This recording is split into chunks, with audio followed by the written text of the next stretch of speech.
For thousands of years, Phillip Island was part of the homelands of Yalak-Buluk people of the Banorong or Bunwurrung tribe until European discovery began. Phillip Island is a pretty small island located a few hours south of Melbourne. If you are motorsport fans, then you will love the island's racing circuit. However, in the 1920s, one law was approved that prohibits motor racing on public roads, and it has changed the motorsport in Victoria State, Australia. After the prohibition on motor racing on public roads in Victoria, many illegal motorcycle events were held on various public roadways. In 1927, the Phillip Island and Wulamai Shires fought to secure its tie with the mainland as far as local government. This crucial decision transformed the landscape of racing circuit in Australia, prioritizing safety and led to the development of specialized circuits like Phillip Island. The Victorian Motorcycle Union and Light Car Club of Victoria approached the Shire for permission, and racing meetings began soon after. The first ever race on Phillip Island actually began in 1927 with a 200 miles road race for motorcycles. But more formal race, the 100 miles road race, was scheduled for 26 March 1928, but was postponed to 31st March due to heavy rains. Drivers describe the circuit as brutal and hard to drive on because of the dust.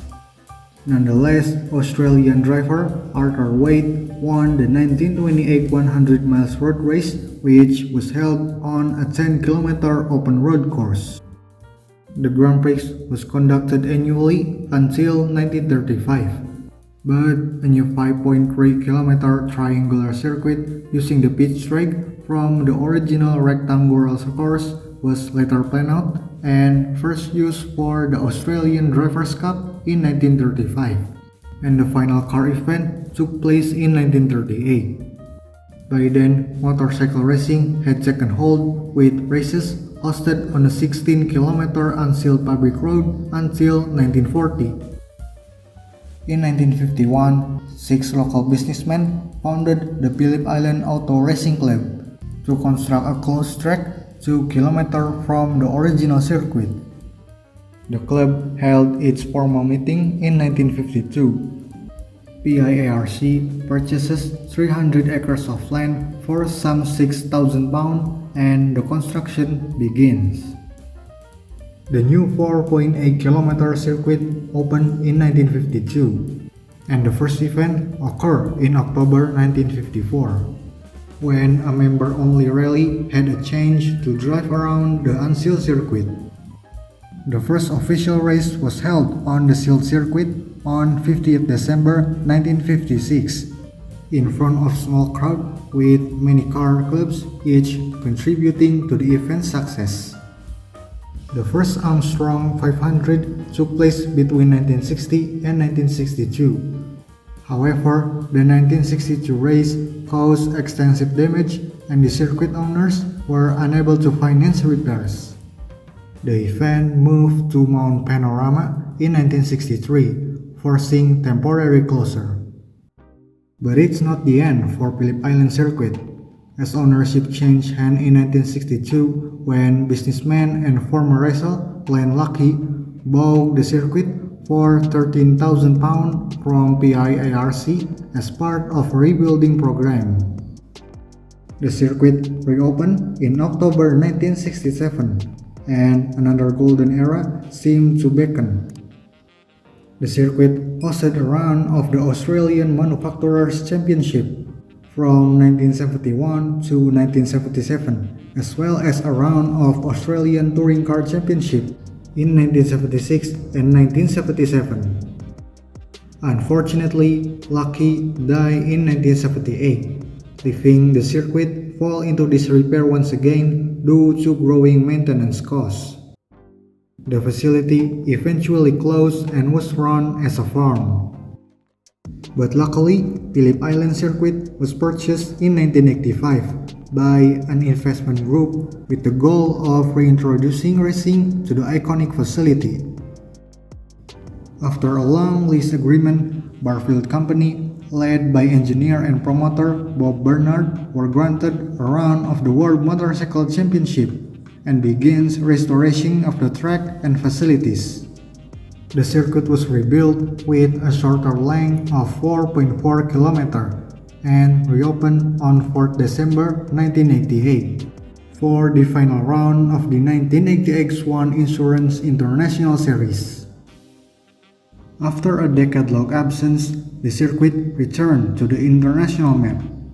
In 1989, Australian Motorcycle Grand Prix was awarded to Phillip Island. Thousands of people attended on race day. Even farmers turned their field into parking lots by charging them $2 each. In 1990, Phillip Island hosted its first World Superbike Championship race. Unfortunately, disaster struck again in the 90s. The Victoria state government's ban on tobacco and alcohol advertising caused Phillip Island lost the 1991 Motorcycle Grand Prix to Sydney's Eastern Creek, which was outbid by the New South Wales government to host the event. After 6 years' absence, Phillip Island regains the right to stage the 1997 Motorcycle Grand Prix. Historic moment occurred in 1999. Australian Mick Doohan secured his fifth title by winning the 500cc World Motorcycle Grand Prix at his home race in front of 70,000 spectators. Once again, the circuit was brought under new ownership in 2004. Australian company Linfox Property Group bought it for an undisclosed amount. 2 million Australian safety upgrade was carried out, largely to improve racing safety. Major works were made to pit entry and exit. Safety barriers were moved further back, and new and large runoff and gravel traps were installed. Then, in 2006, 750 meters replica go-kart track were created alongside the circuit. And after the 2012 season, $3 million Australian dollars investment was made to completely resurface the circuit. Over the decades, this venue has become synonymous with excellence in motorsport racing. The Australian Motorcycle Grand Prix has always been a promoter event rather than a profit racer itself. With plans for continuous upgrades and commitment to sustainability, Phillip Island is poised to remain a crucial player. Phillip Island is not just a racing circuit, it's a cornerstone of the motorcycle community, attracting riders and fans from around the world.